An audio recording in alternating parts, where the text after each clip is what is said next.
आप लोग आराम से बैठिए और देखिए, आज हम लोग एक टॉपिक शुरू करने जा रहे हैं। मॉडर्न ही शुरू कर देते हैं।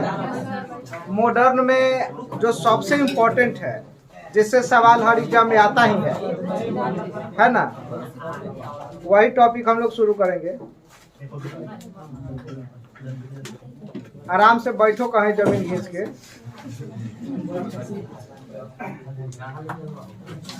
चलिए, तो ध्यान दीजिए।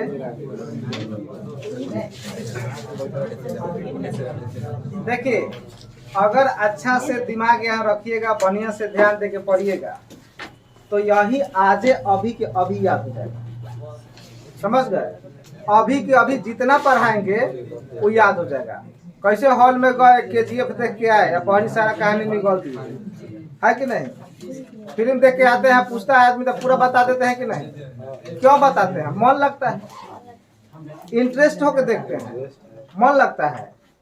कब लगता है जे उब गई फिल्म देख के छोड़िए है, तभी ऐसा नहीं होता है। फिल्म देखने में मन लगता है, इसीलिए मन से देखते हैं तो वो याद हो जाता है। तो कोई भी विषय को मन से पढ़िएगा तो वो याद हो जाएगा। समझ गए? और मन से कहने का अर्थ है कि आप पूरा का पूरा दिमाग यहाँ कंसंट्रेट रखिए बोर्ड पर, और देखिए आपको यहीं का यहीं याद हो जाएगा, है ना। हिस्ट्री तो बहुत पढ़े ही होंगे, कितने टीचर से पढ़े होंगे, लेकिन इस तरह से आपको याद नहीं हुआ होगा, या इस तरह से नहीं समझे होंगे, है ना। तो अरे वो घूम के क्या कर रहा है, बैठ क्या नहीं रहा है कि नहीं? बैठ जाइए ना, जगह के कमी थोड़े है, कहीं बैठ जाओ। तो ढेर घूमे के मन है तो वो फिर मोटरसाइकिल वाला कहानी समझे तो क्या है कि नहीं? चलिए, तो हम लोग 5-6 क्लास में खत्म कर लेंगे संपूर्ण गांधी युग। 5-6 क्लास में संपूर्ण गांधी युग खत्म कर देंगे, है ना। तो गांधी युग ही पढ़ा देते हैं, और ये ऐसा टॉपिक है जिससे हर एग्जाम में सवाल आता है। अभी आप BPSC देखे हैं, दिया था, जिसका पेपर आउट हो गया, उसमें भी देखे हैं कि सवाल था ही BPSC में गांधी युग से। तो गांधी युग ऐसा टॉपिक है ना कि पूरा मॉडर्न का जान है। गांधी जी नहीं है तो मॉडर्न हिस्ट्री में कुछ है नहीं है। जो भी कहानी है महात्मा गांधी से रिलेटेड ही है ना। तो आप लोग महात्मा गांधी वाला सेक्शन आज हम लोग देख लेंगे, है ना।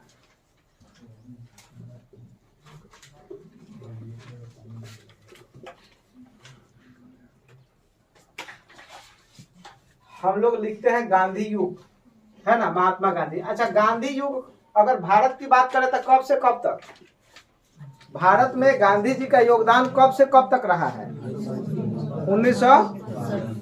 1915 से कितना को रहा, 1869 सोच रहा है जन्म लिए तबे से। देखिए, तो हम लिख सकते हैं कि 1915 से 1947 तक, है ना।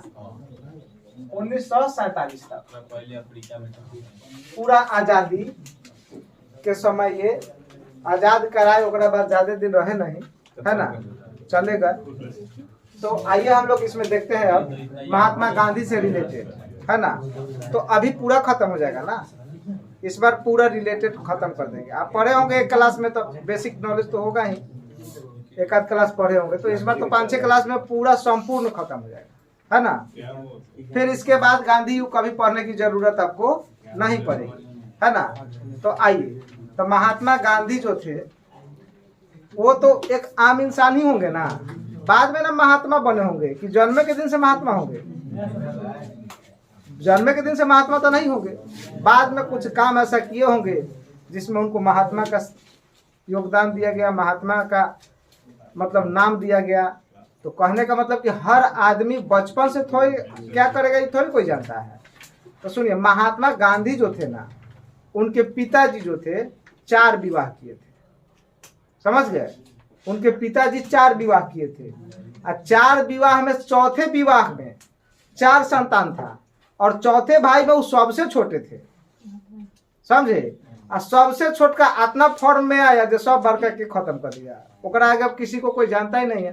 अच्छा, महात्मा गांधी के भाई के नाम जानते हैं? नहीं जानते हैं। महात्मा गांधी को जानते हैं? तो कोई एक आध को होता है जो बहुत नाम कर देता है, बाकी खानदान भर के नाम खत्म हो जाता है, उसी के नाम से सबको जानता है। समझ गए? तो महात्मा गांधी भी वैसा ही थे। वह उनके पिताजी 4 शादी किए थे, करमचंद गांधी। समझ गए? और 4 शादी में चौथा जो शादी हुआ था लास्ट, उसमें सबसे छोटे थे ये। उनसे 4 संतान था, उसमें सबसे छोटे थे ये। समझ गए? तो वहां से इनका जो है सफर शुरू हुआ था। तो महात्मा गांधी का कुछ नाम हुआ। जब वो बड़े हुए तो कुछ ऐसा ऐसा काम किए तो उनका कुछ नाम हुआ। समझ गए? और कुछ नाम हुआ तो उसमें उनका बहुत सारा नामकरण किया गया। हर आदमी अपने अपने हिसाब से उनका नाम रखा। समझ गए? लेकिन हर आदमी का एगो बचपन का नाम होता है। समझ गए? बचपन का नाम होता है कि नहीं? सब बच्चा का बचपन का एगो नाम होता है। ननिहाल में कुछ और है, घरे कुछ और है कि नहीं? ननिहाल में तनी ज्यादा ना मिलता है प्यार। बच्चा सबको देखिए, अगर बच्चा को बदमाश बना देना है तो 2-3 साल ननिहाल छोड़ दीजिए, उसके बाद आपका कंट्रोल खत्म हो जाएगा उसको। समझ गए? क्योंकि वहाँ मानदान ज्यादा होता है, कुछ खर्च नहीं करेगा तो कोई मारता नहीं है। अरे बच्चा है, बच्चा उसे ही सियान हो जाता है, लक्षण हुए रह जाता है। तो यह स्थिति रहता है। तो कुछ नाम है, तो उसी तरह से महात्मा गांधी का भी कुछ अन्य नाम है। समझ गए? तो इनका बचपन का जो नाम है ना, वो बचपन का नाम है मोन्या। सुनिए,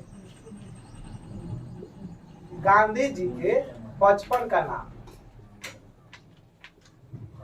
बचपन का जो नाम है मेन्यू, मेन्यू या मोन्या,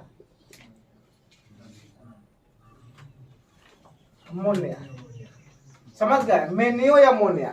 तो पूछेगा कि महात्मा गांधी के बचपन का क्या नाम है, तब मेन्यू या मोन्या, ये बचपन का नाम था। कैसे बचपन का नाम रहता है? आप लोगों में भी तो बचपन का नाम कुछ और होगा। सियान हो गए तो सर्टिफिकेट में कुछ और हो गया। चाहे पुकार का नाम कुछ और है, स्कूल में जब लिखा है तो कुछ और लिखा है कि नहीं? अब स्कूल वाला नाम गांव वाला नहीं जानता है, घरे वाला जो पुकारू नाम है वही जानता है। स्कूल वाला नाम आपका ओरिजिनल है, वह सब जगह चलेगा, जिसको हम लोग केमिस्ट्री में कहते हैं IUPAC में, वो बदलने वाला नहीं है कि नहीं? तो वही होता है सर्टिफिकेट में नाम। तो इनका बचपन का नाम जो था ना, वो था मेन्यू या मोन्या। समझ गए? मेन्यू या मोन्या नाम था। और गांधी जी को एक और नाम है जिसका नाम है महात्मा। महात्मा, अच्छा, महात्मा का श्रेय इसे कब दिया गया? इन्हें महात्मा कहा गया सन 1917 में, चंपारण सत्याग्रह में। के कहा? रविंद्रनाथ टैगोर। रविंद्रनाथ टैगोर ने इन्हें महात्मा का उपाधि दिए। क्यों उपाधि दिए? क्योंकि उस समय भारत में जो शासन चल रहा था वो अंग्रेज का चल रहा था, और अंग्रेज किसी का सुनता ही नहीं था। अंग्रेज कुछ नियम लगा देता था कारा, तो चिट्ठी लिखिए अंग्रेज के पास कि सेवा में लिखिए अपना विषय, कुछ नहीं सुनता था। अब नरम दल वाला क्या था, अपना कानून से सेवा में लिखता था, कुछ सुनिए नहीं रहा था। गरम दल वाला कहता था जो नहीं सुन रहा था चलो 2-4 गो के धा के मारो। अब तुम तो 2-4 गो के धा के मार के चल आओगे, वो बिहान भला आएगा, सबके उठा के ले जाएगा। अगर एगो मरले होगा, नहीं बताएगा जो फलानवा मरले तो ओकरा साथे जातना होगा, सबके फांसी। तो डरे बताइए देगा जब फलाना था, हम पहले लटके, है कि नहीं है? तो ये स्थिति चलता था उस समय। तो महात्मा गांधी थे ना, ये पहला व्यक्ति थे जो अंग्रेज से अपना बात मनवा दिए। इसीलिए रविंद्रनाथ टैगोर बोले कि पहली बार भारत में कोनो आदमी है जो अंग्रेज को भी मना दिया, अंग्रेज से अपना बात मनवा दिया। इसीलिए इसे बोला कि अब भारत को एगो महात्मा भेंट हुआ है। इसीलिए रविंद्रनाथ टैगोर ने सन 1917 में इनको महात्मा की उपाधि दी। और महात्मा 1917 में चंपारण सत्याग्रह, नील की खेती के विरुद्ध आंदोलन चल रहा था, 3 कठिया पड़ा था। माने 20 कट्ठा में 3 कट्ठा नील का खेती करना जरूरी है। अगर 3 कट्ठा नहीं कीजिएगा तो आप पर जो है टैक्स ज्यादा लगेगा, बहुत सारा दंड था, वो करना पड़ता था। इसीलिए उस समय मजबूरी में लोग 3 कट्ठा बोता था, और नील का खेती करने से जमीन बंजर हो जाता था, तो कोई भी किसान वो बोना नहीं चाहता था। और नील जो उगता था उसका कॉस्ट अंग्रेज नहीं देता था, फ्री में ले लेता था। आप उगाइए वो फ्री में ले लेगा। नील समझते हैं ना? अरे उजला वस्त्र में दिया जाता है, व्हाइट कपड़ा में दिया जाता है नील, उसका खेती होता था उस समय। तो 20 कट्ठा कुछो बोइए, 20 कट्ठा में 17 कट्ठा कुछो बोइए, 3 कट्ठा नील बोना ही पड़ेगा सब किसान को। नहीं बोइएगा तो आपका उपाय करने लगेगा, समझ गए। और जहाँ 3 कट्ठा बोआ जाता था 2-4 साल लगातार, वहाँ दूसरा कुछ अब होबे नहीं करता था, बंजर हो जाता था उसके बाद उसका पैसा भी नहीं मिलता था। तो किसान जो थे वो नील का खेती करना नहीं चाहते थे, लेकिन मजबूरी में नील का खेती करना पड़ता था, समझ गए। तो महात्मा गांधी को यहीं के चंपारण के वो किसान थे राजकुमार शुक्ल, राजकुमार शुक्ल ने चंपारण में रहते थे, और वो महात्मा गांधी को लखनऊ, कांग्रेस का लखनऊ में अधिवेशन हुआ था, वहां जाके बोले कि महाराज आप हमारे यहाँ भी चलिए, वहाँ काफी अन्याय हो रहा है भारतीय किसानों के साथ, और चंपारण में तो खासकर बहुत ज्यादा हो रहा है। तो आप अभी देखेगा होंगे जो अभी 67वीं बीपीएससी का जो परीक्षा हुआ है उसमें पूछा है कि महात्मा गांधी को चंपारण बुलाने के लिए कौन गया था, राजकुमार शुक्ल, समझ गए। अभी बीपीएससी जो हुआ था एग्जाम उसमें पूछा था, उसके साथ संत राउत, समझ गए, संत राउत, उसका नाम था संत राउत, राजकुमार शुक्ल का वो दोस्त था। वैसे तो लंगोटिया यार है, तू दारू पीने गया तो हो जाएगा, वो स्वयं वो था, समझ गए। तो उसी समय महात्मा का उपाधि इनको दिया गया, कौन दिया, रविंद्रनाथ टैगोर, समझ गए। तो महात्मा क्यों बोला गया ये तो समझ गए होंगे, है ना। उसके बाद इनका नाम फिर पड़ा बापू, बापू, बापू नाम किसने दिया, बापू नाम दिया गया सन 1944 में, किसके द्वारा, सुभाष चंद्र बोस के द्वारा, समझ गए। सुभाष चंद्र बोस ने इनको बापू का उपाधि दिया था। अच्छा, बापू का उपाधि सुभाष चंद्र बोस दिए थे कि जवाहरलाल नेहरू दिए थे, पहले ही बताइए, पहले ही बताइए। बोला है इसीलिए हम बोल रहे हैं, वो गलती रख ले। बापू का उपाधि इनको कौन दिया, पंडित जवाहरलाल नेहरू, कब, लगभग 1944 के आसपास, 1947 के आसपास, 47 ना 48 मानिए, 1948 में, 1948 में जब इनको गोली मार दिया गया था, जब ये मर गए, तो पहली बार जवाहरलाल नेहरू ने आके न्यूज पे बोले कि अब बापू नहीं रहे, समझ गए। उस समय उन्होंने इनको बापू का उपाधि दिया था। और 1944 में सुभाष चंद्र बोस क्या उपाधि दिए थे, राष्ट्रपिता, समझ गए, राष्ट्रपिता, राष्ट्रपिता का उपाधि कौन दिया था, सुभाष चंद्र बोस। ये मिला था 1944 में। उस समय राष्ट्रपिता का उपाधि कौन दिए, सुभाष चंद्र बोस, है ना। बापू का उपाधि पंडित जवाहरलाल नेहरू, महात्मा का उपाधि रविंद्रनाथ टैगोर। आई बचपन का नाम क्या था, मोनियो या मेनिया। उसके बाद देखिए फिर इनको उपाधि मिला अर्धनंगा फकीर, इनको कौन कहा, अर्ध नंगा फकीर, अर्धनंगा फकीर कौन कहा, 1931 में कहा विंस्टन चर्चिल, द्वितीय गोलमेज सम्मेलन में। द्वितीय गोलमेज सम्मेलन में महात्मा गांधी ने कांग्रेस के तरफ से गए थे, समझ गए, द्वितीय गोलमेज सम्मेलन में। तो महात्मा गांधी उस समय धोती उती पहनते थे, भारतीय वस्त्र तो वही था, और वो सब अंग्रेज वाला कोट पैंट पहन के अपन टाइट से रहता था। ये जब वहाँ पहुंचे, गांधी का बहुत नाम था उस समय भारत में, ये जो कहते थे भारत में वही होता था, ये जो कह दिए वही लोग मानता था। तो जब ये गए वहाँ इंग्लैंड, तो इनको पूछा विंस्टन चर्चिल कि गांधी कौन है, और गांधी आया नहीं अभी। तो बगल में था एक आदमी, बोले जी यही तो है महात्मा गांधी। ठीक है, ये महात्मा गांधी, अरे बड़ा नाम सुने थे कि बहुत बड़ा आदमी है, ये तो अर्धनंगा फकीर लग रहा है, समझ गए। यार धोती पहन के उहे माथा पर ओढ़ लिए थे, घाम था तो, समझ गए। तो बुझ गया जी कौन होगा भीख मांगा वगैरह, तो कहे तो अर्धनंगा फकीर लग रहा है, समझ गए। तो द्वितीय गोलमेज सम्मेलन सन 1931 में महात्मा गांधी को अर्धनंगा फकीर कौन बोला, विंस्टन चर्चिल, समझ गए, विंस्टन चर्चिल। उसके बाद इनका एक और नाम था वन मैन बाउंड्री फोर्स।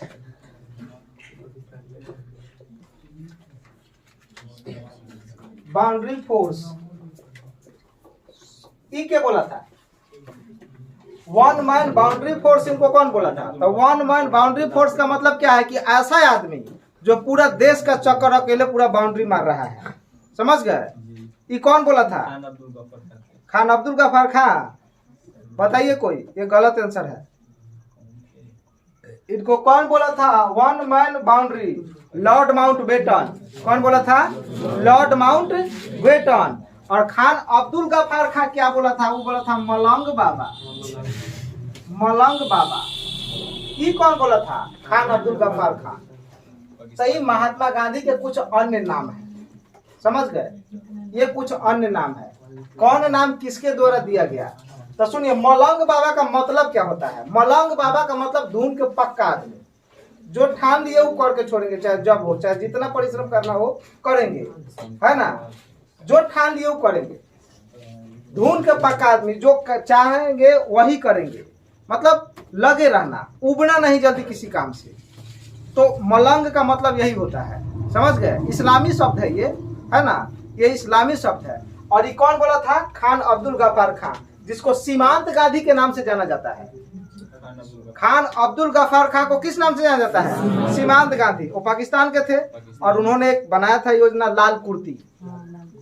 लाल कुर्ती पिछले बार दरोगा में पूछा था, लाल कुर्ती एनटीपीसी में पूछा था, लाल कुर्ती के संस्थापक कौन है? खान अब्दुल गफ्फार खान, समझ गए? और खान अब्दुल गफ्फार खान को ही कहा जाता है सीमांत गांधी। और महात्मा गांधी को उन्होंने क्या कहा था? मलंग बाबा। तो पूछेगा जब मलंग बाबा का उपाधि किसने दिया? खान अब्दुल गफ्फार खान। होगा one man boundary force, Lord Mountbatten, अर्धनांगा फकीर विंस्टन चर्चिल, राष्ट्रपिता सुभाष चंद्र बोस, बापू पंडित जवाहरलाल नेहरू, महात्मा रविंद्रनाथ टैगोर। देखिए, रविंद्रनाथ टैगोर ने इनको महात्मा का उपाधि दिया था। अब महात्मा गांधी ने रविंद्रनाथ टैगोर को गुरु का उपाधि दिया था, गुरु जी कहते थे, समझ गए? रविंद्रनाथ टैगोर को पहली बार गुरु का उपाधि किसने दिया? महात्मा गांधी ने। गुरु का उपाधि महात्मा गांधी ने रविंद्रनाथ टैगोर को दिए थे और रविंद्रनाथ टैगोर इनको महात्मा की उपाधि दिए थे, समझ गए? अब बचपन का नाम क्या था? मेन्यो या मोन्या, समझ गए ना? तो यहाँ तक तो हमें लगता है कि कोई दिक्कत नहीं आना चाहिए। इससे आगे देखिए, अब महात्मा गांधी का जन्म जो था वो कब हुआ था? तो इनका जन्म 2 अक्टूबर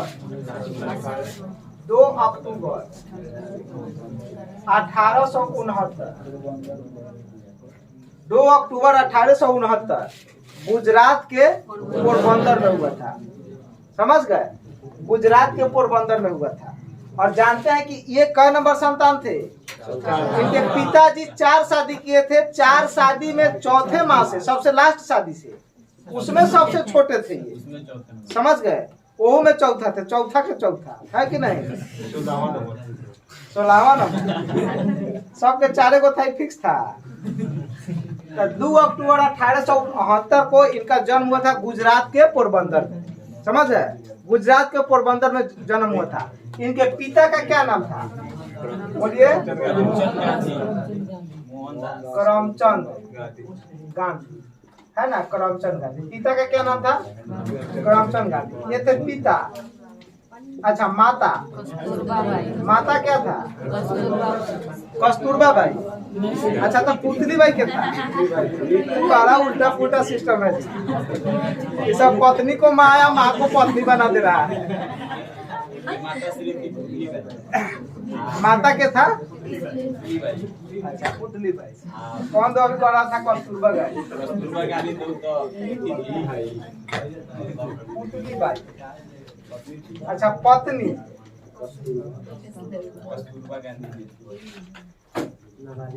कस्तूरबा गांधी, है ना? गांधी जी का शादी मात्र 12 साल में हुआ था, 12 वर्ष में। अरे 12-13 साल में हो गया था, है ना? कहीं 12 कहीं 13, जो भी मिले 13 हो मान सकते हैं। 12-13 साल में इनका शादी हो गया, समझ गए? अच्छा, ये बाल विवाह था क्या? अरे 12-13 साल में शादी हो गया मतलब बाल विवाह है कि नहीं?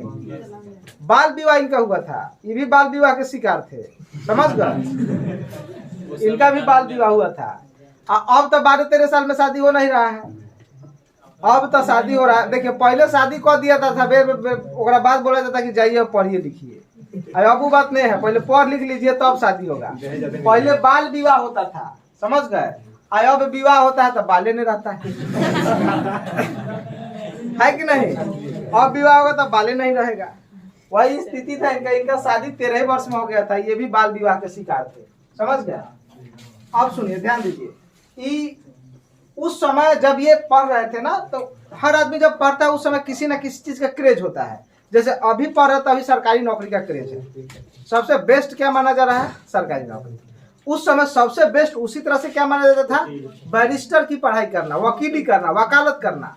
उस समय जो भी नामी हस्ती लोग थे वो सब वकील थे, समझ गए। उसे खूब नाम किसका था? चित्तरंजन दास का, तो वो वकील थे।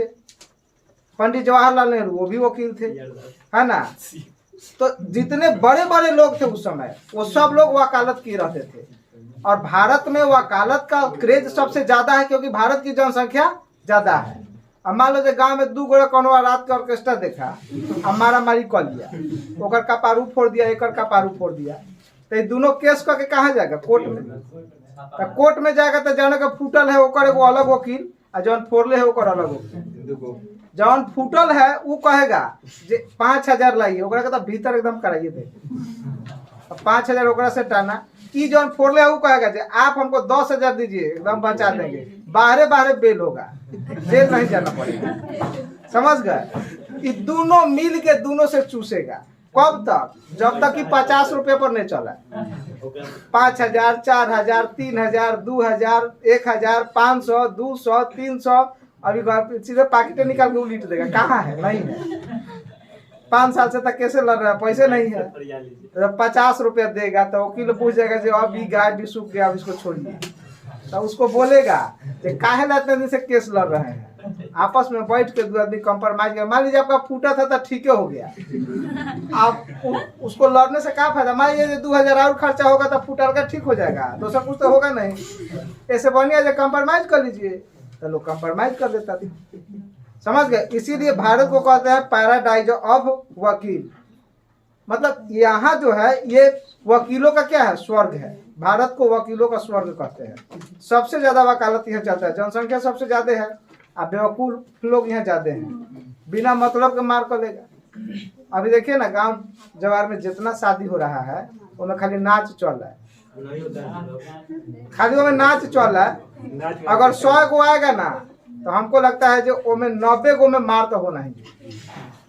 और ने मार होगा तो कम से कम ओकर सीरियल तो कहिए लेगा, कम से कम क्या बोलते हैं उसको, अरे कोई प्रोग्राम करने से पहले रिहर्सल तो कहिए लेता है। ने मार होगा तो टेला टेली तो कहिए लेता है, धर पकड़ कहिए लेता है, इतना काम हो जाता है। आपको संभावना दिख जाएगा जो मार होता, समझ गए। ये स्थिति रहता है, यहाँ बहुत दिक्कत है, समझ गए। मार तो होना ही है, तो इसीलिए यहाँ वकालत ज्यादा चलता है। इसीलिए गांधी जी का मन था कि हम भी वकालत करें, और वकालत करने के लिए पढ़ना था। तब पढ़ने के लिए क्या किए कि कहाँ गए? लंदन। पढ़ने के लिए कहाँ गए?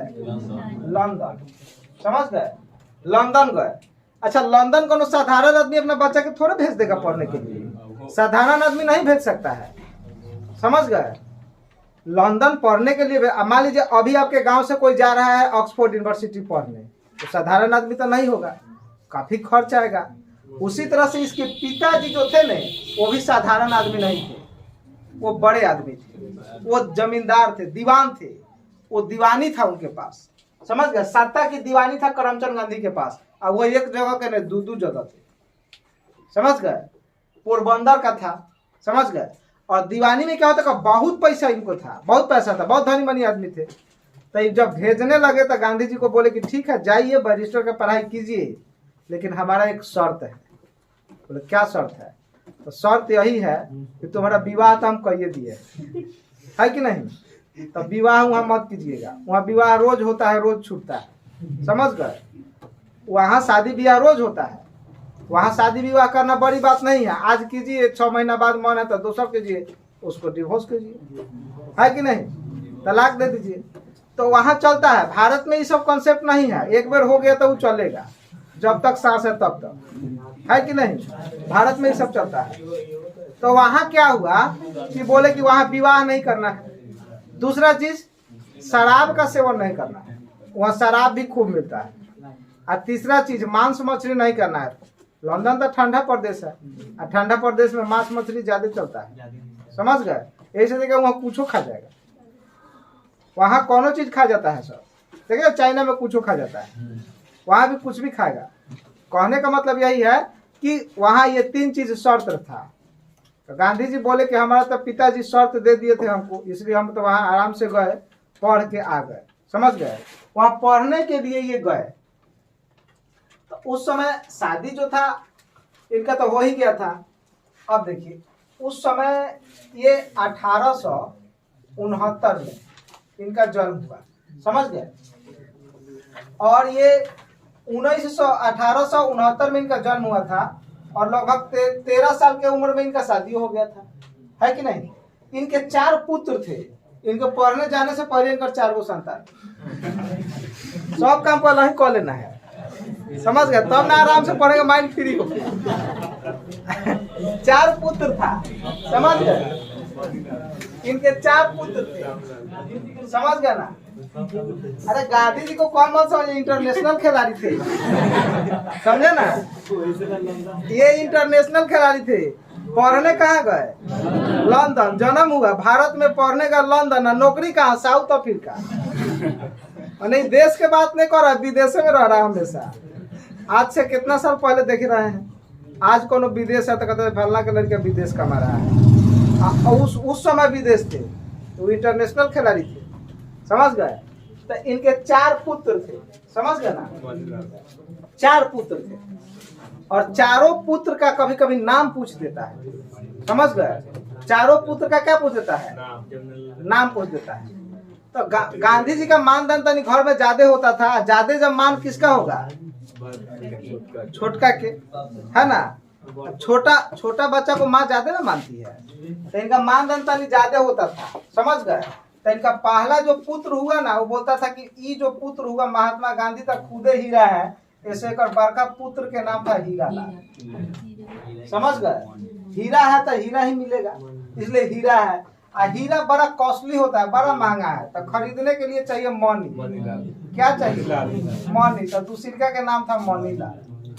जब हीरा लाल आइए गया, मनीलाल आइए गया, तो अब जीवन में कुछ बचा कहाँ है? अब कुछ नहीं बचा है, समझ गए।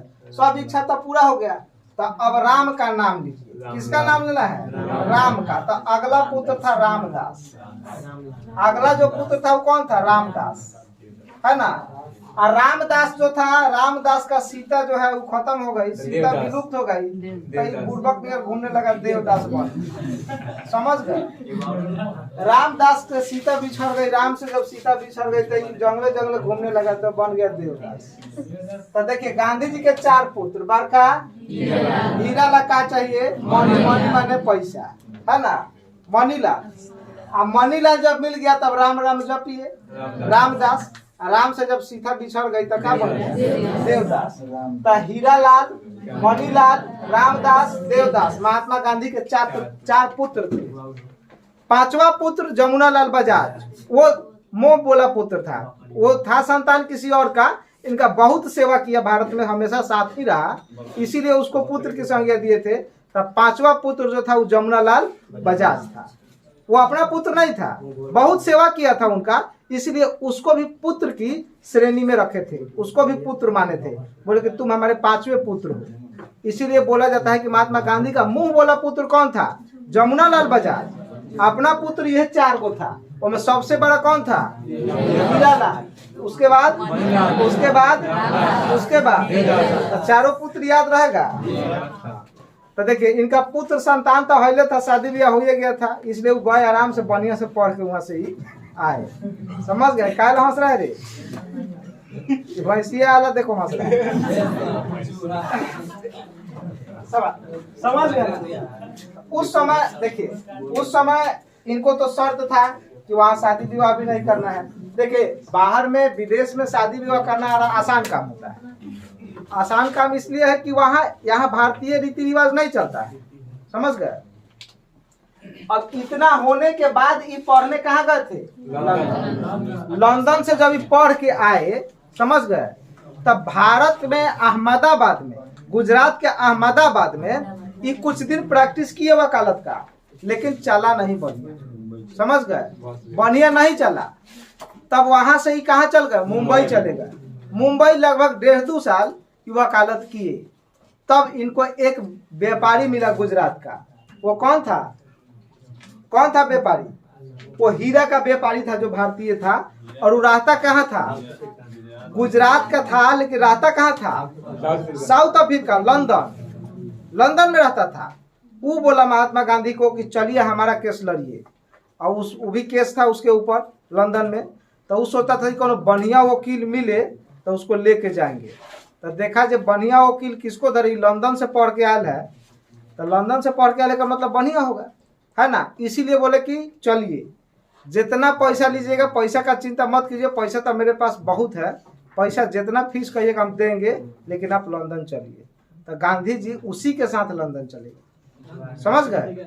उसी के साथ कहाँ चले गए, लंदन, जब सॉरी लंदन है, साउथ अफ्रीका चले गए। साउथ अफ्रीका ये 24 साल की उम्र में गए।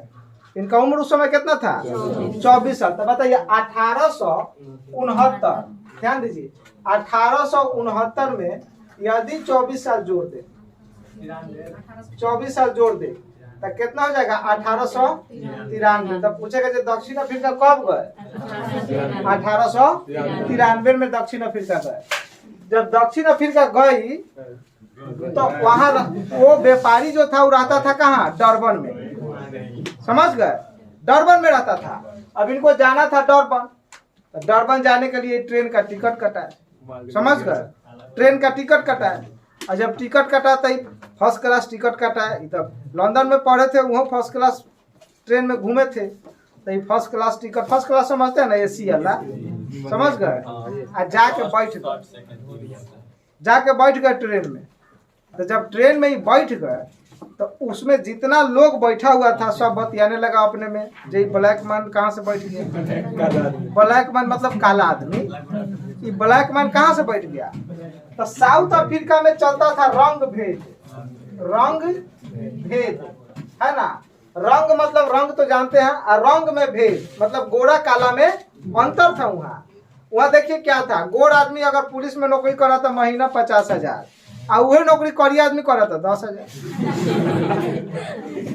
समझ रहे ना, देखिए क्या कॉन्सेप्ट है। गोरका नौकरी करेगा वही नौकरी था 50,000, करिया क्या करेगा तो 10,000, काम उतना ही करना है। वैसा ही वहाँ रंग भेद चलता था। तो गोरा बोगी अलग था, वहाँ ट्रेन में गोरे लोगों को जाने के लिए बोगी अलग था, ऊपर लिखा था केवल गोरे के लिए, समझ गए। और जमाना में गोरा नहीं लिखा हो, केवल काला के लिए, समझ गए, केवल काला के लिए। तो ये तो गोरा वाला फर्स्ट क्लास का टिकट लिए थे, गोरा वाला में जाकर बैठ गए, वो सब बतियाने लगा अपने में, समझ गए, वो सब अपने में बतियाने लगा। ये ब्लैक मैन इसमें कैसे बैठ गया, पूछा कि आप इसमें कैसे बैठे, तो तुरंत पॉकेट से टिकट निकाल दिया, एकदम एसी का टिकट लिया, तो टिकटवा छीन लिया और फाड़ फूड़ के फेंक दिया, और इनको स्टेशन पर फेंक दिया, गर्दनिया पासपोर्ट लगाया, समझ गए। पूछता है बढ़िया लेवल ग्रेजुएशन लेवल का पेपर दीजिएगा ना, तब पूछेगा जब महात्मा गांधी को कहाँ फेंका था, तो डरबन में, कौन स्टेशन पर, स्टेशन का नाम पूछता है, तो मारस पीटर्सबर्ग स्टेशन का नाम था, मतलब मारा भी पीटा भी, अब बर्ग माने डिब्बा से निकाल दिया, समझ गए। तो स्टेशन का नाम था मारस पीटर्सबर्ग, समझ गए। पूछेगा महात्मा गांधी को किस स्टेशन पर फेंका, तो मारस पीटर्सबर्ग, उस स्टेशन पर फेंक दिया इनको। वहाँ रंग भेद का मतलब बहुत रंग, काला मतलब बिल्कुल काला, यहाँ वाला काला मत समझिए भारत वाला, यहाँ वाला तक करिया है जो ब्यूटी पार्लर से आता पता नहीं चलेगा जो हुए है कि नहीं, बदल जाएगा। वहाँ वाला ये बात नहीं है, वो कौनो पार्लर में भेजिए ना, कौनो परमाणु पर, समझ गए, वो वही सामने रहेगा। अब एकदम काला था वहाँ का काला। यहाँ तो सांवला चलता है ना, सुनते हैं ना, सांवला कलर, तो यहाँ का काला लोग जो है वो सांवला है, वहाँ वाला काला ओरिजिनल काला है, समझ गए, प्योर करिया। हाँ भैंसिया वाला एक बार कहानी सुनाए थे कि एक आदमी गया ससुराल, समझ गए, साउथ अफ्रीका में ससुराल गया, तो उसकी सास जो थी उसे कहियो नहीं बोलती थी। 4-5 साल हो गया था शादी का, कहियो बोलबे नहीं करती थी जी कब आया कब गया, उसे कोनो मतलब नहीं। समझ गए? इतना ना वो काला था जो देखना पसंद नहीं करती थी उसको। समझ गए? एक बार गया था तो आने लगा तो उसकी सास बोली जो मेहमान 2-4 दिन और रह जाइएगा तो ठीक रहेगा। तो ये पता किया जे काहे बोल रही रहने के लिए, तो जाके अपने पत्नी से पूछा जो माँ बोल रही थी रहने के लिए, क्या बात है? वो जो बात पूछो ना, ये जो भैंस बच्चा दी थी ना, तो बचवा मर गया, भैंसी आप ही को देख के अब दूध दे देता। समझ सकते हो दामाद के रब कैसन होगा, है ना? तो इसलिए जो था ना वो इसलिए वो क्या करता था कि उसको रोका था। तो समझे कितना काला लोग होगा वहाँ। वहाँ बहुत काला होता है। वहाँ काला का मतलब बिल्कुल काला, एकदम ब्लैक मैन। समझ गए? वैसे लोग वहाँ होते थे। तो उतना काला लोग होता था, इसीलिए वहाँ रंग भेद चलता था, गोरा और काला में अंतर। समझ गए? वहाँ क्या कॉन्सेप्ट था कि गोरे लोग कभी घूमे कोई दिक्कत नहीं है, काला लोग सुबह 6 बजे से शाम के 6 बजे तक, उसके बाद नहीं घूमना है, जब पुलिस पकड़ लेगा। समझ गए? ये स्थिति है वहाँ। तो इसीलिए गोरा और काला में क्या होता था, विरोध चलता था। समझ गए? अभी भी चलता है। गांधी जी जो थे ना, इस चीज को देखे, समझ गए, और इनको फेंक दिया था तो बेचारा अपने दुखी था, ऐसे ही घूम रहे थे। तब वहां जब गए तो कुछ भारतीय भी इनको मिला, और जो मिला उसका स्थिति काफी खराब था, काफी गरीब था। समझ गए? काफी गरीब था। जब उससे बातचीत किए जो आप इंडियन हैं, यहाँ आए हैं, इतना गरीब है, ऐसा क्या है, तो अब वो जाके पूरा कहानी समझाया कि हम लोग जो थे वो भारतीय हैं, और वहाँ भारत में भी अंग्रेज शासन कर रहा था, और साउथ अफ्रीका में भी अंग्रेज शासन कर रहा था, वहाँ भी अंग्रेज का शासन था। तो क्या किया था कुछ अंग्रेज कि यहाँ के भारतीय जो किसान थे ना, इनको यहाँ से उठा के वहाँ ले गया था खेती बाड़ी करने के लिए, कृषि कार्य के लिए। अब जैसे मान लो आज के डेट में यहाँ कोई बिहार में खेती करता है, तो इसको बोला जाए जो चलिए आप लंदन, धान बोने का काम है, धान बोना है, समझ गए, हम आपको चलिए 1 साल के लिए 10 लाख देंगे, तो कौन चल जाएगा। यहाँ धान बोने में ओकरा कोनो दिक्कत है? यहाँ धान बोइए रहा है, वहाँ जाके बो देगा। अब यहाँ लगे कहिए जो चलिए लंदन कॉफी बोला है, तो कहे जो नहीं, कॉफी तो हमको देखबे नहीं किया, हमको क्या मालूम है जो कैसे बोता है। तो इसी तरह से भारतीय जो किसान थे, यहाँ से लेके गया था एक एग्रीमेंट बना के, और वो एग्रीमेंट का नाम था गिरमिटिया मजदूर। क्या नाम था? गिरमिटिया मजदूर। समझ गए? पूछा है पीसीएस में, बीपीएससी में ही पूछा है कि गिरमिटिया का अर्थ क्या होता है, तो एग्रीमेंट होता है। गिरमिटिया का अर्थ क्या होता है? एग्रीमेंट। समझ गए? एक एग्रीमेंट था, और वो एग्रीमेंट के अनुसार था कि हाँ आप 5 साल 10 साल 20 साल वहाँ रहिएगा, समझ गए, खेती कीजिएगा, उसके बाद हम आपको इतना पैसा दे देंगे, टिकट दे देंगे, भारत चल आइएगा। लेकिन ऐसा हुआ नहीं। वो लोग यहाँ से खेती करने के लिए एग्रीमेंट पर गए, लेकिन वो लोग को पैसा नहीं दिया। खेती कराया लेकिन पैसा नहीं दिया। अब पैसा नहीं दिया तो लोग तो काफी गरीब हो गया, कुछ था ही नहीं। अब बहुत दिन वहां रह गया, शादी विवाह हुआ था, वो सब वहीं बच्चा था सब लोगों का। तो वो वहाँ एक और रूल था, वो बताया गांधी जी को, देखिए हम लोग एक मतलब पासपोर्ट साइज का एक मतलब परिचय पत्र लेके चलते हैं, और वो परिचय पत्र पर साउथ अफ्रीका गवर्नमेंट ने क्या किया था कि जो आदमी होगा उसका अंगूठा का निशान, नाम, कहाँ से आए हैं, कहाँ रहते हैं, है ना, जैसे ये फलना, अंगूठा का निशान फलना, ये इंडियन आदमी है, अभी साउथ अफ्रीका में रह रहे हैं, ऐसा लेके घूमना पड़ता था पॉकेट में। लेके नहीं जाइएगा, पकड़ लेगा पुलिस तो नहीं छोड़ेगा। तो गांधी जी ने सबसे पहला जो विरोध किया, वो एग्रीमेंट जो पॉकेट में लेके लोग घूमता था, पकड़ता था तो वो देख लेता था, चेक कर लेता था, लेंस लगा के अंगूठा का निशान जहाँ इसी का है तो छोड़ देता था। तो वो एग्रीमेंट जो था ना, वो एग्रीमेंट से सबसे पहले बोले जितना भारतीय सबको बुलाओ, जितना इस तरह का आदमी है यहाँ सबको बुलाओ, और सबको बुलाए वो चौराहा पर जितना परिचय पत्र था वो सबको जला दिए। अब जलाइएगा तो पुलिस तो पकड़बे करेगा, क्योंकि परिचय पत्र है नहीं। पुलिस पकड़ लिया, पकड़ के ले गया सबको जेल में। गांधी जी पहली बार उसी समय जेल में गए थे, उससे पहले वो कहियो जेल में नहीं गए थे। महात्मा गांधी पहली बार जेल में जब गए वो था सन 1906। समझ गए? ये एग्रीमेंट जलाने के कारण 1906 में चले गए, पहली बार जेल गए। तो 1906 में पहली बार ये जेल गए वो एग्रीमेंट जलाने के कारण। और वो एग्रीमेंट क्या था एक परिचय पत्र समझिए, जैसे हम लोग का आज कैसे आधार कार्ड है, वैसे एक परिचय पत्र था वहाँ के लिए, वो जला दिए। उसके बाद जलाने का कुछ सजा था 3 महीना, और 3 महीने ये लोग सजा काटा, फिर वापस आया, समझ गए। फिर वापस आया, उस पर बहस हुआ, बातचीत हुआ, कोर्ट को समझाया गांधी जी कि ये गलत चीज है। कोर्ट भी मान गया, ठीक है आपका बात मान लेते हैं, अब परिचय पत्र की जरूरत नहीं रहेगी, तो ये खत्म हो गया। उसके बाद क्या किया कि फिर वो नियम लगा दिया साउथ अफ्रीका, उसको तो कैसे परेशान करना था भारतीय को। तो साउथ अफ्रीका सरकार ने बोला कि जितने लोग शादी किए हैं उसका कागज आपके पास है, अगर चर्च में शादी किए हैं तो वो जायज है, मस्जिद में शादी किए हैं तो वो जायज है, मतलब शादी किया है उसका कागज अगर है तो जायज है, अगर नहीं है तो नाजायज है। जब शादी नाजायज है तो बालो बच्चा नाजायज ना हो, है कि नहीं।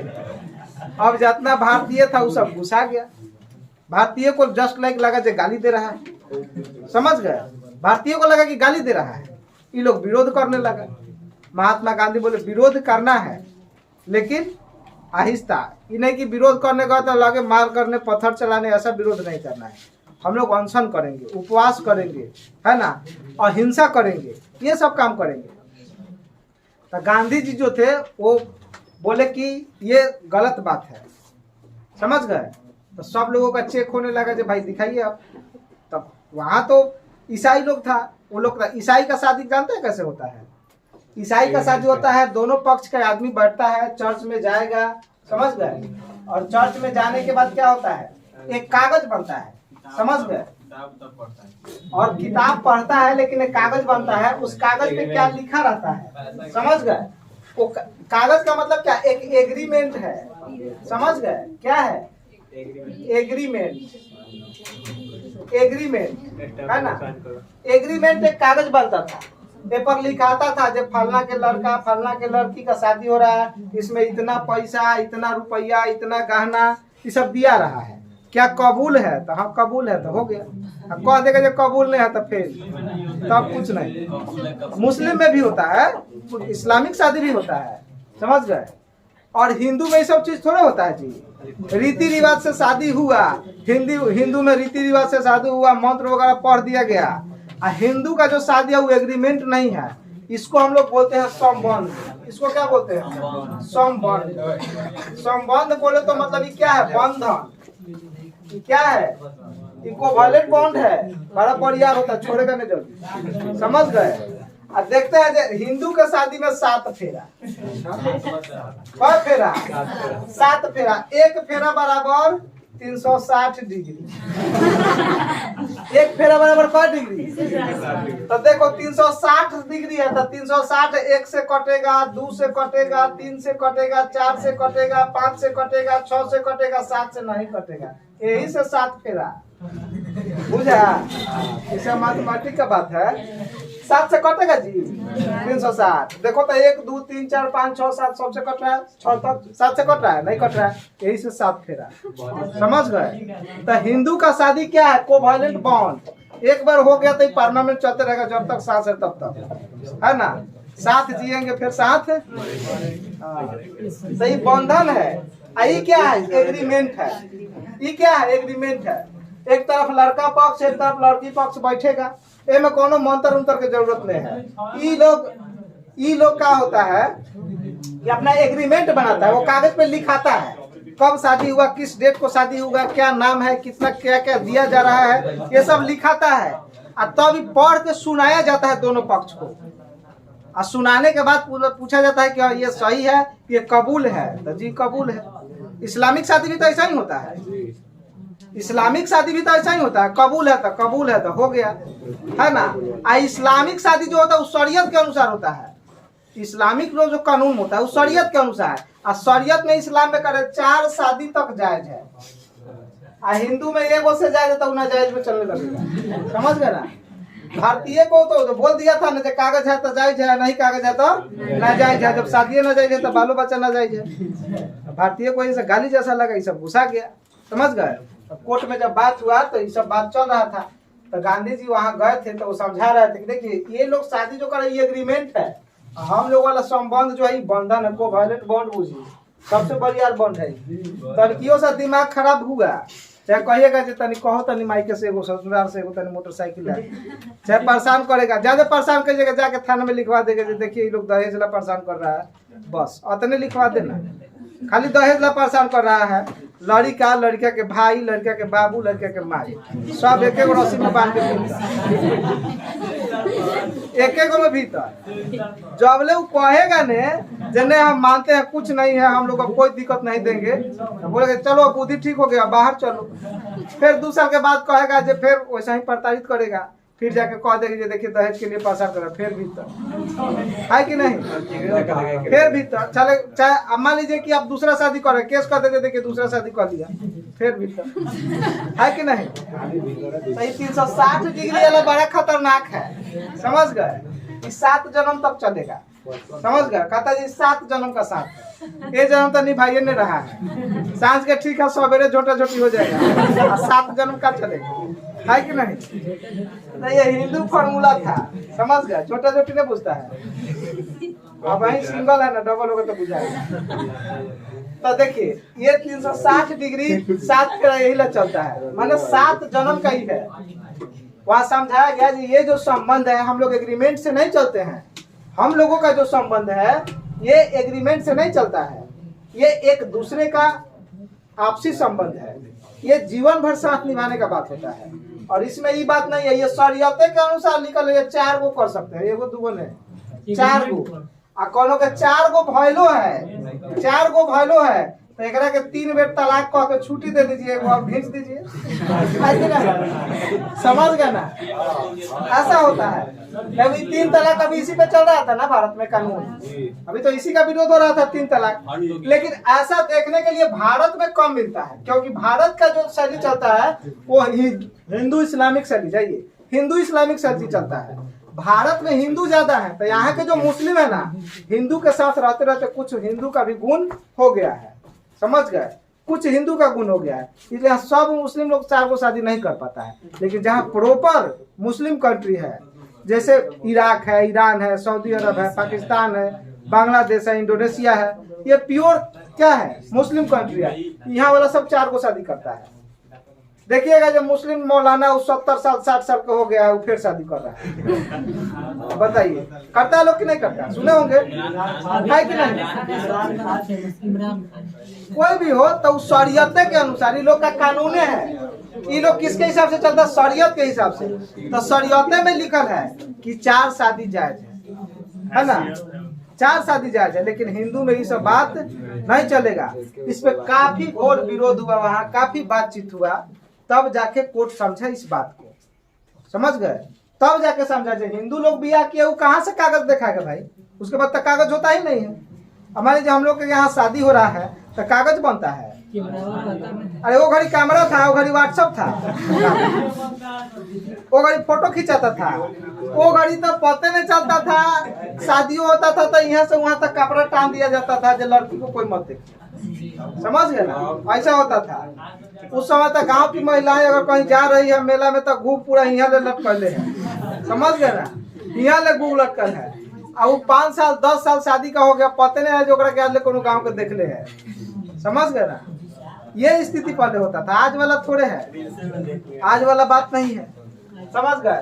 अब तो पहले फोटो है 4 बेर देखेगा, आजकल शादी में बहुत झमेला है, समझ गए ना। जाले ले लड़का के जीजा ने देखेगा तभी बियाह देख लीजिएगा, ये चल रहा है अभी।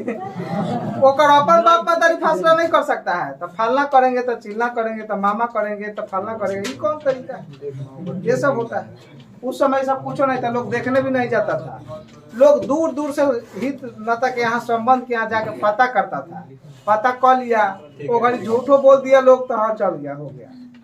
अब जाके पूछ दिया जो गोर है तो हाँ गोर है, शादी हो गया तो ये तो बहुत काला है, जाके पूछेगा आपसे पूछे तो गोर है तो गोर दुगुने है है कि नहीं, ये सब होता था। तो उस समय ऐसा होता था, समझ गया। तो बोला गया, समझाया गया कि इन लोगों का शादी एग्रीमेंट के अनुसार होता है, इसलिए जितने इस्लामिक शादी हैं या जितने चर्च में शादी हुए हैं उन लोगों के पास कागज है। लेकिन जो हिंदू हैं, जो भारतीय गिरमिटिया मजदूर हैं, उनका शादी तो ऐसा नहीं होता है। ये लोग तो अपना मंत्र वगैरह पढ़े और रीति रिवाज के अनुसार शादी कर ली, इन लोगों के पास कागज कहाँ से आया कि हाँ इतना दहेज मिला था, इतना गाना मिला था, हमारा ये नाम है, हमारे पिताजी का ये नाम है, ये सब थोड़ा ना लिखा रहता है।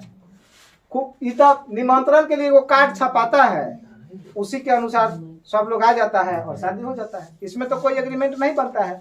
इसीलिए ये समझाने में गांधी जी सफल रहे कि हम लोगों का संबंध जो है वो रीति रिवाज से विधिवत होता है, हम लोगों में एग्रीमेंट नहीं होता है। और ये एग्रीमेंट होता है इसीलिए इसका कागज बनता है। आप कहीं जमीन खरीदेंगे एग्रीमेंट पर, कहीं भाड़े पे जमीन लीजिएगा तो उसका एग्रीमेंट बनता है, कागज बनता है, तो वो एग्रीमेंट है कि नहीं। तो उसी तरह से ये शादी सब एग्रीमेंट है। ये समझाने में वो सफल हो गए तो साउथ अफ्रीका सरकार इस बात को मान लिया। जब ये 2 दिन को बात अंग्रेज से मनवा दिए तभी फेमस हो गए, समझ गए, तब जाके फेमस हो गए, समझ गए। और जब ये फेमस हो गए तो वहां से बात भारत भी आता था कि हाँ गांधी यहाँ से गया है, वहां अंग्रेज से मनवा दे रहा है, वहां बात इसका लोग मान रहा है, समझ गए। तो इसीलिए गांधी जी जो थे उससे पहले भी काफी संघर्ष में ही किए थे। क्यों किए थे? क्योंकि देखिए जितने भारतीय गिरमिटिया मजदूर जो थे ना, उन लोगों को रहने का एक बस्त अलग था, एक बस्ती अलग था। जैसे आज भी देखोगे ना बस्ती अलग रहता है कि नहीं। तब जो छोट निम्न वर्ग के गरीब परिवार के लोग रहते हैं, देखिए ओकर बस्ती अलग है। जैसे हरिजन लोग रहते हैं कहीं कहीं गांव में भी देखिएगा, अलग अलग टोला बसा हुआ है लोग। तो उस तरह से उस समय वो भारतीय सबको रखता था, कहता था कि ये जो मोहल्ला है ये गिरमिटिया मजदूर वाला है, समझ गए। तो इन लोग को काफी परेशान किया करता था। ये लोग बहुत गरीब था, ये लोग इतना गरीब था कि घर आने के लिए लोग को भाड़ा नहीं था, जो ये लोग घर आए, समझ गए। गांधी जी लोग से बात किए तो पता चला जी लोग को घर आने के लिए भाड़ा नहीं है, इतना ये लोग गरीब है, समझ गए। और ये लोग को रहने का काफी दिक्कत था, बहुत दिक्कत था, समझ गए। तो गांधी जी जब ये विरोध किए थे इस समय एग्रीमेंट का ना, तो साउथ अफ्रीका सरकार जो क्या किया था, इन लोग का सारा घर जो था तोड़ फाड़ कर दिया था, जला दिया था। तो गांधी जी ने इन लोगों को रहने के लिए एक आश्रम बनाया था, समझ गए। वो आश्रम का क्या नाम था? फिनिक्स। फिनिक्स इसलिए ये सब का घर जो था ना वो अंग्रेज फिनिश कर दिया था, सब तोड़ ताड़ के खत्म कर दिया था। तब फिनिक्स के जगह बना फिनिक्स। क्या बना? फिनिक्स आश्रम। फिनिक्स आश्रम। पूछेगा महात्मा गांधी का पहला आश्रम का नाम क्या है? तो फिनिक्स। कितना बड़ा मार देता है एकदम फॉर्म में आकर साबरमती। साबरमती भारत में है, समझ गए। साबरमती कहाँ है? भारत में। और सबसे पहले वो कहाँ बना है? साउथ अफ्रीका में। तो ये आश्रम का क्या नाम था? फिनिक्स आश्रम, समझ गए। इसका नाम था फिनिक्स आश्रम। क्यों बना समझ ही रहे हैं। और फिनिक्स आश्रम बना उस समय भारतीय काफी दुखी थे, बहुत दुखी थे। मान ली किसी का घर टूट जाए तो दुखी होगा, बहुत दुखी था। इन लोग को रहने का भी बहुत दिक्कत था, समझ गए। तो इन लोगों के लिए, इन लोगों का बात सरकार तक पहुंचाने के लिए गांधी जी ने एक पत्रिका लिखा पहली बार, और उस पत्रिका का नाम था Indian opinion. Indian opinion, opinion. ये सन 1904 में लिखे थे, समझ गए। पूछता है इंडियन ओपिनियन किसने लिखा? पिछले बार दरोगा मेंस में पूछा था, समझ गए। इंडियन ओपिनियन पत्रिका किसने लिखा है? महात्मा गांधी। इंडियन ओपिनियन का मतलब का भारतीयों का सोच, भारतीयों का विचार, भारतीयों का दुख, ये सरकार तक पहुंचाने के लिए एक पत्रिका, एक अखबार बनाए। और वो अखबार पूरे साउथ अफ्रीका में बिका, तो सब लोग जाना जहाँ भारतीय को कितना कष्ट है। इसी समाचार को पूरे साउथ अफ्रीका में फैलाने के लिए इन्होंने जो पत्रिका बनाया, इसका क्या नाम था? इंडियन ओपिनियन, है ना। Indian opinion. और कहते हैं ठोक लिया तो गुड हो गया। क्या सो रहा है? साटा में दिखा रहा थे। हाँ,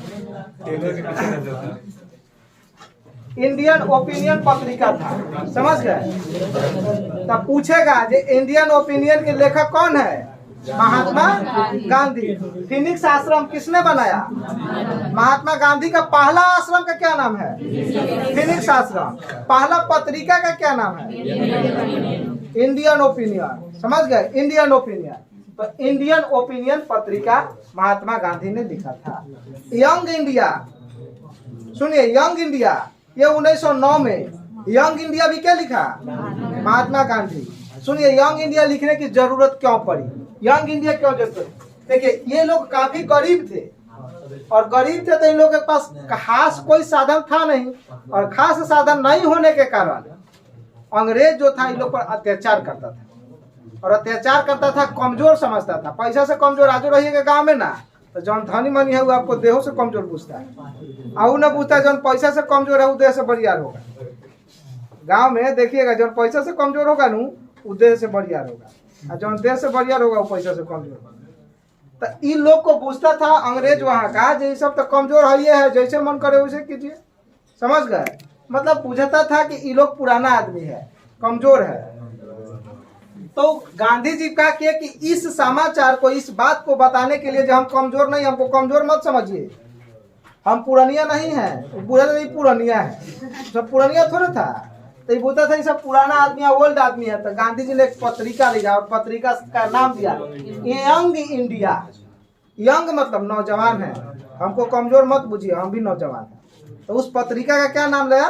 यंग इंडिया। सन 1909 में, समझ गए, सन 1909 में यंग इंडिया का स्थापना की। और यंग इंडिया से जब स्थापना की तो वो सब बुझ गया जो अब इस सब पर अत्याचार करेंगे तो छोड़ेगा नहीं।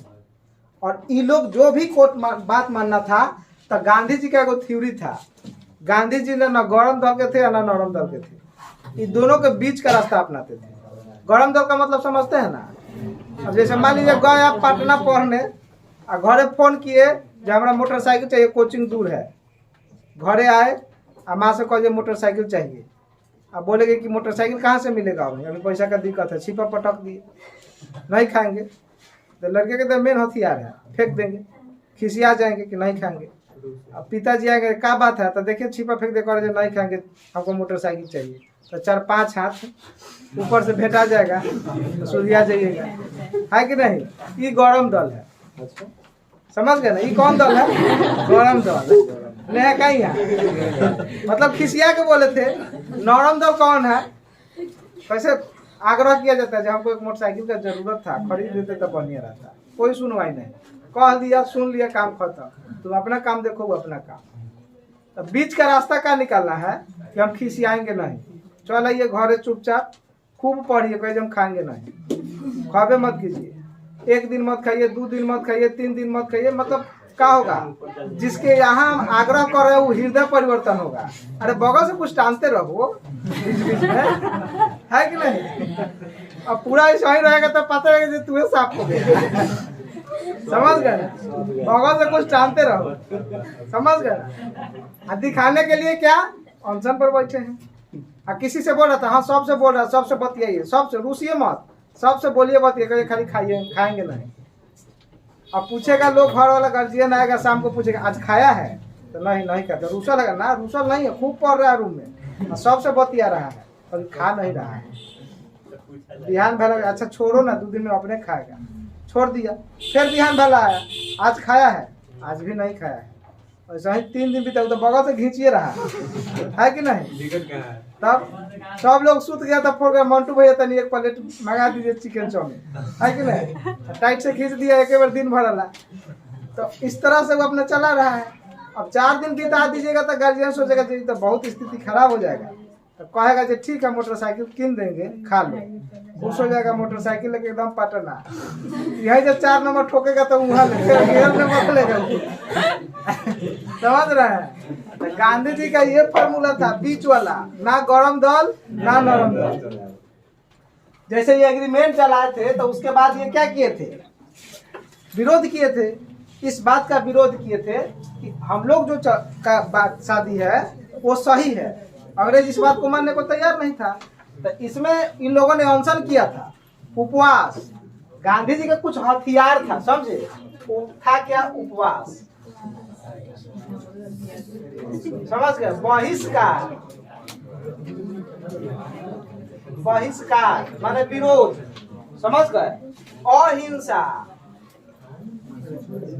अहिंसा, अहिंसा का मतलब बिना मारपीट किए हम मतलब हिंसा करेंगे, उसको बोलते अहिंसा, है ना?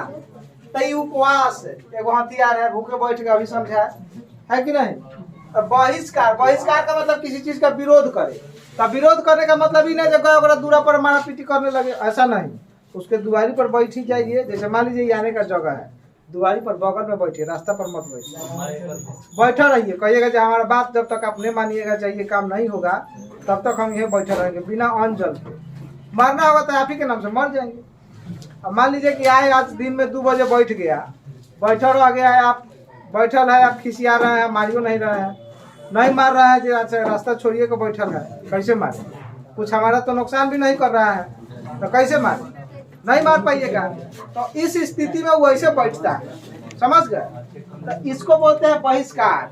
मतलब बहिष्कार किया तो कुछ आपका क्षति नहीं किया, चुपचाप रास्ता छोड़ के बैठेगा। ये रास्ता घेर के बैठल है, तो रास्ता छोड़ के बैठेगा तो आप ऐसे मारिएगा भी तो नहीं, आपका कुछ कर भी नहीं रहा है। मान लीजिए आज दिन भर बैठा, रात के 8 बजे बैठल है, 10 बजे आप खाना खा लिए तब वहाँ बैठल है, आप जाके खीसे सो के बैठो, देखते हैं कितना बैठता है। रात में नींद टूटा 2 बजे, उठा के आके देखते पालवा निकाल के बैठल है, कहा हाँ बैठल है, अब ले बैठल है। तब आप क्या सोचिएगा जी, बड़ा अजीब आदमी है, अभी ले बैठल है, बिहान भाले ले बैठल है, 2-3 दिन ऐसा ही बैठल है। सोचिएगा जरूर कि अगर बात मानिए लेते हैं, कितना देर बैठेगा, है कि नहीं? आपको भी नींद पड़ेगा, आत्मा कहेगा जब देखिए जो कहता है कर दीजिए, इसको जल्दी छुट्टी कीजिए, बेचारा कितना दिन से भूखे प्यासे बैठा है। तो ये है हृदय परिवर्तन, सोच बदल देता है हृदय परिवर्तन। गांधी जी का ना सुने हैं कहावत कि एक टावर एगो गाल पर देखे तो एनहू मार लीजिए, तो वो कहते थे एने मारला से अगर आधा काम होता है एने मार लीजिए, पूरा काम आपका हो जाएगा। अब वहू से नहीं मन भरता तो हम करा के पटक के लाते मुँह के गाड़ दूंगे, है कि नहीं? यहू से आपका काम हो जाता है, अगर आप खुश हैं तो यही ठीक है। गांधी जी का ही थ्योरी था। अब मान लीजिए खूब मारिएगा, 2-4 10 रात मारिए, कुछ बोलबे नहीं करे तो अफसोस होगा जो बेचारा सीधा आदमी था, बेकारे मारे, है कि नहीं? उसको बोलते हैं हृदय परिवर्तन। उसको क्या बोलते हैं? हृदय परिवर्तन। महात्मा गांधी का ये थ्योरी था, कोनो हथियार नहीं लगना है, कोनो गोला बारूद नहीं, कोनो खर्चा नहीं, हृदय परिवर्तन होता है, समझ गए ना? इसीलिए गांधी जी साउथ अफ्रीका में भी फेमस थे, समझ गए?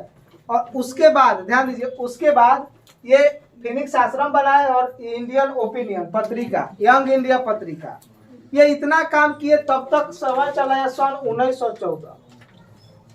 कितना चलाया? सन 1914। सन 1914 में प्रथम विश्व युद्ध चालू हो गया। साउथ अफ्रीका सरकार ने घोषणा कर दिया कि जितने विदेशी यात्री, जितने विदेशी नागरिक हमारे देश में रहते हैं, वो सब अपने देश, अपने स्वदेश लौट जाएं, नहीं तो यहाँ मरिएगा, कटाइएगा तो उसका जिम्मेवार यहाँ का सरकार नहीं है, हम कुछ नहीं करेंगे। गांधी जी भी सोचे जब यह रहना ठीक नहीं है, अब यहाँ से चलिए, समझ गए? तो गांधी जी भी इसके बाद जब युद्ध हुआ, पहला विश्व युद्ध जब शुरू हो गया, तो गांधी जी वहां से सोचे जब देश से लौट जाना ठीक रहेगा, समझ गए? तो ये भी अपने देश लौट गए।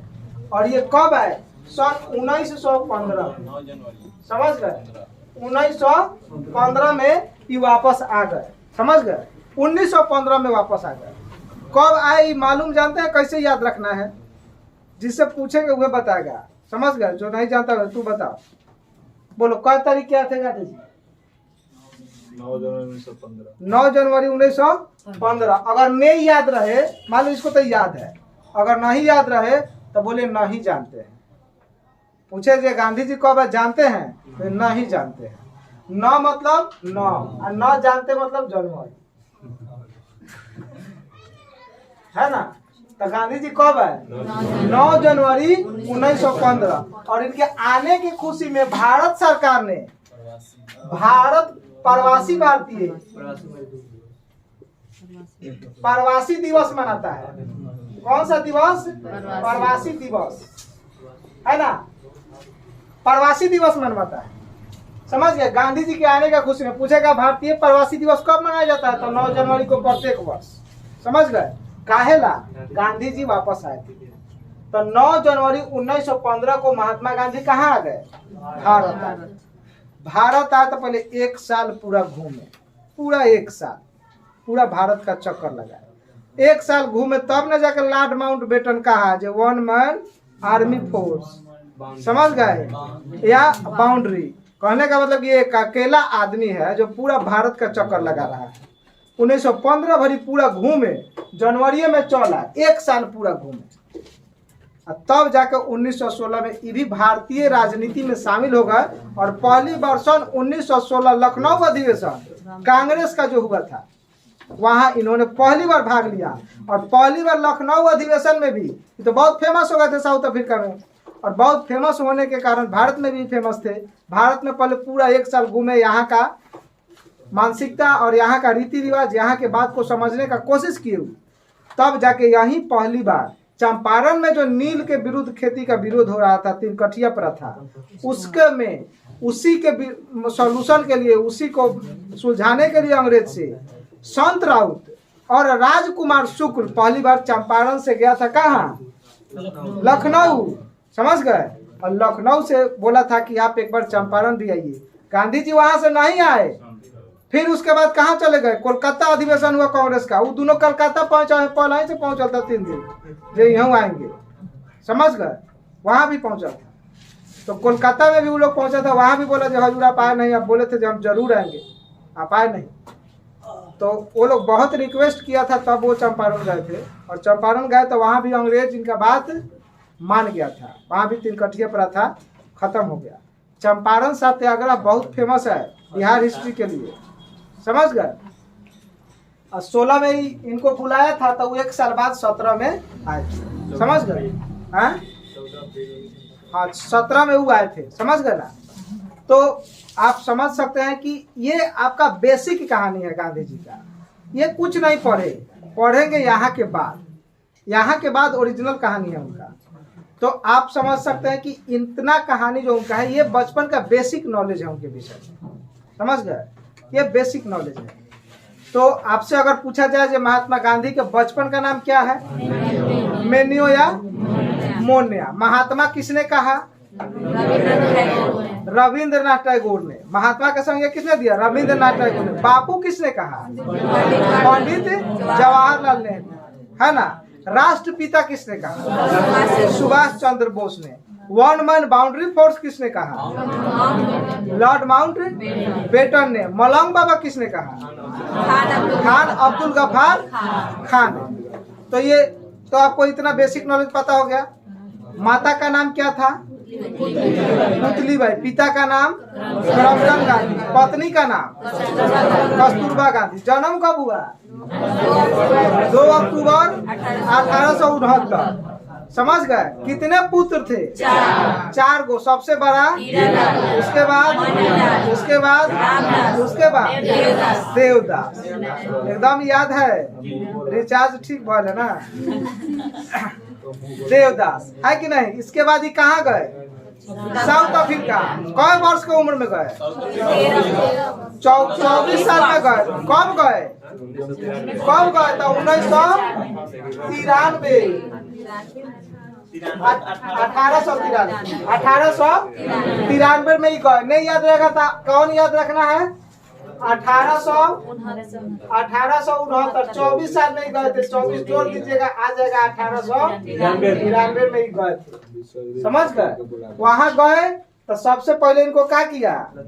गोरा और काला में भेद के कौन लतियाया, है कि नहीं? मारा पीटा और स्टेशन पर फेंक दिया। स्टेशन का नाम क्या था? स्टेशन का नाम देखिए क्या था? मारस पीटर्सबर्ग।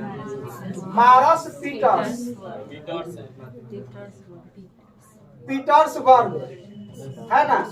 मारस पीटर्सबर्ग मतलब मारा भी, पीटा भी, बर्ग माने दीवा से निकाल दिया, है कि नहीं। तो स्टेशन का नाम क्या है? मारस पीटर्सबर्ग, डरबन में। समझ गए? इनको गोरा काला में फर्क करके क्या किया? निकाल दिया। तो कौन स्टेशन पर फेंका था? मारस पीटर्सबर्ग। नहीं याद रहे तो कैसे निकाला था? पहले मारा, तब पीटा, तब दीवा माने बर्ग से निकाल दिया। तब मारस पीटर्सबर्ग। समझ गए? स्टेशन का नाम था। उन्होंने वहां एक आश्रम बनाया। वो कौन सा आश्रम था? फिनिक्स आश्रम। और वहाँ एक पत्रिका लिखे। वो पत्रिका कौन था? Indian opinion. कब? 1904। पहली बार जेल कब गए? 1906। वहाँ किससे मिले? कौन से मजदूर से? गिरमिटिया मजदूर। गिरमिटिया का मतलब क्या होता है? एग्रीमेंट। गिरमिटिया का अर्थ क्या होता है? एग्रीमेंट। गिरमिटिया मजदूर का स्थिति काफी खराब था, काफी गरीब थे। उन्हें वापस लौटने के लिए भी पैसा नहीं था, काफी गरीब थे। समझ गए? तो इतना काम कहाँ किए? साउथ अफ्रीका में। पूछेगा गांधी जी ने सबसे पहले अहिंसा का प्रयोग कहाँ किया? साउथ अफ्रीका में। भारत मत मार दीजिएगा, कितना बड़ा मार देता चंपारण फॉरम में आके। समझ गए? कहे यही पूछा था हमरा से, तब कहिया से सुनाई मार देगा चंपारण, है ना, गलती हो जाएगा। तो महात्मा गांधी ने पहली बार अहिंसा का प्रयोग कहाँ किया? साउथ अफ्रीका में, है ना। सब पता है तो उनका बहिष्कार, अहिंसा, उपवास सब हथियार था। समझ गए? हृदय परिवर्तन बुझ रहे हैं ना। तब कोनो धक्का मारे तो गोर लग लीजिए, ठीक है, मिलिएगा अगली बार तो कस के मार लीजिए, है कि नहीं? आजकल तो धक्का मार के आप ही को डटियो देगा, खासकर लड़की सब। समझ गए? हमने के हाई स्कूल एक दिन धक्का मार दिया, समझ गए? धक्का मार दिया तो हम बोले कि इतना स्पीड साइकिल चलाती है, तुमको बुझाता नहीं है? इतना जोर से धक्का मार दी। तो कह रही है का जो आपको दिखाई नहीं दे रहा, जमाने से आ रहा है। तो हम पूछ गए तो हाथ है, हम कहे गोर लग रहे हैं, भगवान कहे आप दोबारा भेंट में हो, कहीं एक आध को छटका उटका देगी तो गड़बड़ हो जाएगा। समझ गए? तब ऐसा नहीं तो अभी हृदय परिवर्तन के फेर में मत पड़िएगा, नहीं तो आप ही को परिवर्तन कर देगा। समझ गए ना? हाँ, उस समय की बात है जब लोग सब थे। समझ गए? उस समय का समय कुछ और था, आज का समय कुछ और है। आज तक तनिका सा मध्यम पड़िएगा तो आपको भी बेच के भाग जाएगा। समझ रहे कि नहीं? ये स्थिति है। हम लोग इसमें 3 क्लास, देखिए जितना पढ़ा है ना, एक दिन अब लिखवा देंगे, इसको लिखवा देंगे पूरा, है ना। पहले ये कहानी फॉर्मेट में आपको समझा दिए, है ना। अब इसको पूरा लिखवा देंगे, और जब लिखवा देंगे तो उसके बाद ये आपका इतना ठीक हो जाएगा। फिर इसके आगे के सेक्शन अब हम लोग भारत में बात करेंगे। पूरा साउथ अफ्रीका तक घुमा दिए, है कि नहीं? गांधी जी को बोला ना दिए 15 में 9 जनवरी के आगे कहाँ है? यो साटा पर है। एकरो ध्यान है जो रात के पुलाव खाएंगे कि पूरी खाएंगे। समझ गए? आज लगन ढेर है। तो कहने का मतलब कि 9 जनवरी 1900 अभी तो समझा है कि पूछेगा जो गांधी जी कब है मालूम है, तो कहेगा जो नहीं मालूम है। जानता है यस या नो, तो कहना कि नो माने नो, नहीं जानते हैं मैंने जनवरी 9 जनवरी 1915 याद रहेगा।